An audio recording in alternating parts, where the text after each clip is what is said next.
ഈ കാണുന്നതും എൻ്റെ ഇന്നലകളാണ്. അപ്പോൾ അമ്മ ഇവിടെ ഉണ്ടായിരുന്ന ഒരു സമ്മർ നമ്മുടെ ഡെലിവറിയൊക്കെ കഴിഞ്ഞിട്ട് നമ്മൾ കുഞ്ഞു കൺമണിയേയും കൊണ്ട് ട്യൂലിപ്പ് ഫെസ്റ്റിവൽ കാണാൻ പോകാമെന്ന് കരുതി. പ്രശേട്ടൻ ജോലിയിലാണ്. അപ്പോൾ ജോലി കഴിഞ്ഞിട്ട് ജോലിയുടെ ഇടയിൽ നിന്ന് പുള്ളി എന്ന് വെച്ചാൽ ഓൾമോസ്റ്റ് കഴിയാറാകുമ്പോഴത്തേനും ഞങ്ങൾ അവിടോട്ട് എത്തത്തുള്ളൂ. ഓപ്പർച്യൂണിലാണ്. അപ്പോൾ അത് കഴിയുമ്പോഴത്തേനും പ്രശേട്ടൻ അങ്ങോട്ട് എത്തിക്കോളാം എന്ന് പറഞ്ഞു. അങ്ങനെ നമ്മൾ കൺമണിയെ നല്ല വൈറ്റ് ഡ്രസ്സൊക്കെ ഇട്ട്, ഞാനും വൈറ്റ് ഡ്രസ്സൊക്കെ ഇട്ട്, ഇത് ഞാൻ ടെമൂന്ന് വാങ്ങി, ടെമോണോ ഷീനാണോ എന്ന് ഓർക്കുന്നില്ല, അതിൽ നിന്ന് വാങ്ങിയതാണ്. നല്ല ഭംഗിയുണ്ടായിരുന്നു കേട്ടോ ആ ഡ്രസ്സ് കാണാനായിട്ട്. അതിന് ഒരു വൈറ്റ് സ്ലീവ്ലെസ് ഫ്രോക്കും പിന്നെ അതേപോലെ അതിൻ്റെ മുകളിൽ ഒരു ഓവർകോട്ടും ഉണ്ട്. അത്യാവശ്യം തണുപ്പ് ഹോൾഡ് ചെയ്യാൻ പറ്റുന്ന പോലത്തെ ഒരു ഡ്രസ്സായിരുന്നു. പിന്നെ വൈറ്റ് കുട്ടി ഷൂവും ഇതെല്ലാം അവൾക്ക് ഞാൻ ഷീനിന്നും ടെമൂന്നും ഒക്കെ തന്നെയാണ് ഇവിടെ എല്ലാം ഓർഡർ ചെയ്ത് വാങ്ങുന്നത്. കഥ പറഞ്ഞ് നിൽക്കാതെ വാന്നും പറഞ്ഞ് അമ്മ വിളിക്കാൻ തുടങ്ങി. അപ്പോൾ നമ്മൾ ഇറങ്ങി. ഇവിടെ നമുക്കൊരു 15 മിനിറ്റ്സൊക്കെ ഡ്രൈവ് ഉണ്ട്. അപ്പോൾ നമ്മൾ ദൂരെ നിന്ന് തന്നെ നമുക്ക് ആ ട്യൂലിപ്പ് ഗാർഡൻ ഇങ്ങനെ കാണാനായിട്ട് പറ്റും കേട്ടോ. നല്ല രസമുണ്ടല്ലേ ദൂരെ നിന്ന് തന്നെ കാണാനായിട്ട്. അപ്പോൾ അമ്മ അവിടെ നിന്ന് കണ്ടിരിക്കുന്ന എന്നോട് ചോദിക്കുന്നുണ്ട്, എന്തൊരു ഭംഗിയാന്നൊക്കെ പറഞ്ഞുകൊണ്ടിരിക്കുന്നുണ്ട്. അങ്ങനെ നമ്മൾ പാർക്കിങ്ങിലെത്തി. നമുക്കിനിയിപ്പം മിക്കവാറും വരുമ്പോഴൊക്കെ പാർക്കിംഗ് കിട്ടാൻ ഭയങ്കര ബുദ്ധിമുട്ടാണ്. ഇവിടെ നിന്നല്ല എവിടെ പോയാലും. അപ്പോൾ എന്തായാലും ഒരു റൗണ്ട് എടുത്ത് വന്നപ്പോഴത്തേനും ഒരു ഫാമിലി പോകാനായിട്ട് നിൽക്കുന്നുണ്ടായിരുന്നു. അങ്ങനെ നമുക്ക് പാർക്കിംഗ് കിട്ടി. ഇനിയിപ്പോൾ പാർക്ക് ചെയ്ത് കഴിഞ്ഞിട്ട് നമുക്ക് കുഞ്ഞിൻ്റെ സ്ട്രോളറൊക്കെ എടുത്തിട്ട് വേണം പോകാൻ. അതൊക്കെ എടുത്ത് കാർ സീറ്റ് എടുത്ത് ഇത് ഫിക്സ് ചെയ്യുന്നതൊക്കെ ഇച്ചിരി ചടങ്ങാണ്. പക്ഷേ എന്തായാലും എങ്ങനെയൊക്കെയോ ഞാനത് ഒരുവിധം ഫിക്സ് ചെയ്തു. അവളെ കവർ ചെയ്തു. അവളൊരു ക്യാപ്പ് വയ്ക്കാൻ പിന്നെ സമ്മതിച്ചു. ഈ താടിയിൽ വെച്ചിട്ടിങ്ങനെ ബട്ടൺ ഇടുന്ന ഒരു ക്യാപ്പ് കൂടെ ഉണ്ടായിരുന്നു എൻ്റെ അടുത്ത്. അപ്പോൾ അത് വെച്ച് കൊടുത്തപ്പം ആളത് എടുക്കാതിരിക്കുന്നുണ്ട്. അവൾ വലിച്ചാലത് വരത്തില്ല.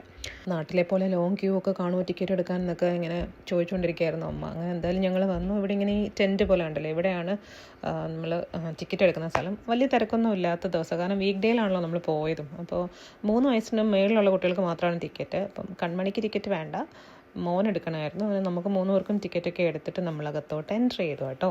എന്ത് രസമല്ലേ. ഇത് ശരിക്കും പറഞ്ഞ ഒരു 14 ഏക്കറിലാണ് ഈ ട്യൂലിപ്പ് ഗാർഡൻ ഉള്ളത്. ഇവിടെ വീക്കെൻഡ്സിലും വീക്ക് ഡേയ്സിലും ടിക്കറ്റ് പ്രൈസ് ഡിഫറെൻ്റ് ആണ്. അതായത് വീക്ക് ഡേയ്സ് ആണെങ്കിൽ ടിക്കറ്റ് പ്രൈസ് കുറവാണ്. വീക്കെൻഡ്സിൽ എല്ലാവരും അവധിയും കാര്യങ്ങളൊക്കെ ആയതുകൊണ്ട് ടിക്കറ്റ് റേറ്റ് നല്ല കൂടുതലാണ് കേട്ടോ. നമ്മളൊരു വീക്ക് ഡേയിലാണ് വന്നത്. മോന് ഇപ്പോൾ അവധിയായിരുന്നു. അപ്പോൾ നമ്മൾ അങ്ങനെയാണ് കേട്ടോ വന്നത്. ഇനിയിപ്പോൾ ട്യൂലിപ്പ് പൂക്കളിനെ കുറിച്ച് പറയാനാണെങ്കിൽ ഇവിടെ ഈ ആബർട്ട്സ്ഫോർഡിൽ ഇതൊരു 14 ഏക്കറിലാണ് ഈ ട്യൂലിപ്പ് ഫെസ്റ്റിവൽ നടക്കുന്നത്.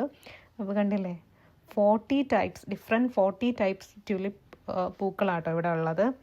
2.5 മില്യൺ പൂക്കൾ ഇവിടെ ഉണ്ടെന്നാണ് നമുക്ക് ചോദിച്ചവർ പറഞ്ഞത്. 14 ഡിഫറെൻറ്റ് ബൾബ്സിൽ നിന്ന് 2.5 മില്യണോളം പൂക്കളുകളാണ് ഇപ്പോൾ ഇവിടെ വിരിഞ്ഞ് നിൽക്കുന്നത്. പിന്നെ ഈ നടന്ന് പോകുന്നതിൻ്റെ ഇടയ്ക്ക് നമുക്ക് ഇവിടെ ഒരു ഫുഡ് ട്രക്ക് ഉണ്ട്. നമുക്ക് ഇഷ്ടമുള്ള ഫുഡൊക്കെ വാങ്ങിച്ച് കഴിക്കാൻ. പിന്നെ കുട്ടികൾക്ക് ചെറിയൊരു പ്ലേ ഏരിയ പോലെ, പിന്നെ ഫോട്ടോഷൂട്ടിന് പറ്റിയ കുറേ സ്ഥലങ്ങൾ അവരിങ്ങനെ ഓരോ ഇതൊക്കെ ഉണ്ടാക്കി വെച്ചിട്ട് നമുക്ക് അവിടെ പോയി ഫോട്ടോസൊക്കെ എടുക്കാം. ഇതിനകത്ത് ഒരു സൈഡിൽ ഇതെല്ലാം നമുക്ക് പറിക്കാനും ഒന്നും പറ്റില്ല. ഇതിൻ്റെ ഇടയ്ക്കൂടെ നടന്ന് ഫോട്ടോസ് എടുക്കാൻ അലൗഡാണ്. പക്ഷേ യൂപിക് എന്ന് പറഞ്ഞിട്ട് ഒരു കുറച്ച് ഏരിയയിൽ ട്യൂലിപ്സ് ഉണ്ട്. അവിടെ നമുക്ക് തന്നെ ഇഷ്ടമുള്ളതൊക്കെ പിക്ക് ചെയ്തിട്ട് അതിന് എത്രയാണോ പ്രൈസ് അത് കൊടുത്തിട്ട് നമുക്ക് വാങ്ങിയിട്ട് പോകാൻ പറ്റും. പാരൻസിനെയൊക്കെ കൊണ്ടുവന്ന് ഇതൊക്കെ കാണിക്കാൻ പറ്റുമ്പോഴും അതേപോലെ അവർക്ക് നമ്മൾ ചെറുതായിരുന്നപ്പം നമ്മൾക്ക് വേണ്ടിയിട്ട് അവർ ഓരോന്ന് ചെയ്ത് തന്ന പോലെ തിരിച്ച് അവർക്ക് വേണ്ടിയിട്ട് ചെറുതായിട്ടായാലും ഓരോന്നൊക്കെ ചെയ്ത് കൊടുക്കാൻ പറ്റുമ്പോൾ കിട്ടുന്ന ഒരു സന്തോഷം, അത് പറഞ്ഞാൽ തീരാത്ത പോലെ ഒരു ഹാപ്പിനെസ്സാണ്. അങ്ങനെ നമ്മൾ കുറേ നേരമൊക്കെ അതുവഴി നടന്ന് ഫോട്ടോഷൂട്ടും കാര്യങ്ങളൊക്കെ ആയി. അമ്മയ്ക്ക് ഇൻസ്റ്റാഗ്രാമിലേക്ക് ഇടാൻ കുറേ വീഡിയോസ് എടുത്ത് കൊടുത്തു.